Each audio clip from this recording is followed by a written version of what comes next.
Unit 1, Lesson 3. Now, as you know, we are currently looking at ways to improve communications within the organization. Today we're going to examine the main barriers to effective communication. What are the most common barriers to effective communication? First, there are differing perceptions. People with different backgrounds of knowledge and experience often perceive the same phenomenon from different perspectives. In other words, financial people will tend to look at something from a financial point of view. Salespeople from a sales point of view. What other things might threaten to interfere with communication? Well, language itself can be a problem. I mean, you might not understand the language that is being used. Yes, language differences are often related to differences in individual perceptions. Many different meanings can be assigned to some words. Many common words in English can have up to 28 definitions each. Another barrier to communication is jargon, specialized terms associated with different areas of work. What else?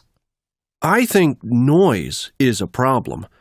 In the production area, the noise really interferes with communication, and we often avoid talking altogether, or when we do talk, we have to repeat things several times. Yes, that's a good point. Noise frequently interferes with communication, and it's difficult to totally eliminate noise. You could try moving to a quiet area, or if possible, turning off the noisiest machines. A bad telephone line is the same sort of thing. That's right. Another factor for us to consider is emotional reactions.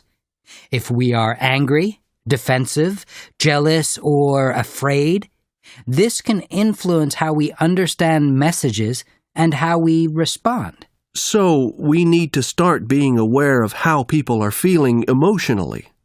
Yes, and get them to begin to talk about how they're feeling if it's a problem. Another factor is nonverbal communication. We're used to thinking of communication as verbal, but the messages we send and receive are strongly influenced by nonverbal factors. I'm thinking of gestures, body movements, posture, and facial expressions. So we send messages in a lot of different ways. That's right. Finally, distrust is a key factor in the effectiveness of communication. This is directly related to the credibility of the sender of the message.